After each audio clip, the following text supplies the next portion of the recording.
Video we're going to look at fade in, fade outs. Some people can use these as transitions in their videos. So if we watch a video, first of all, if you go up to the play button and press a play, you can see it running there. So if I take it back to the beginning, go up to top,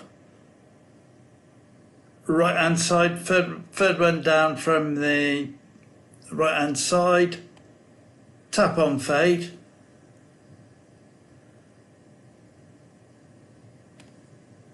move the slider over to maximum,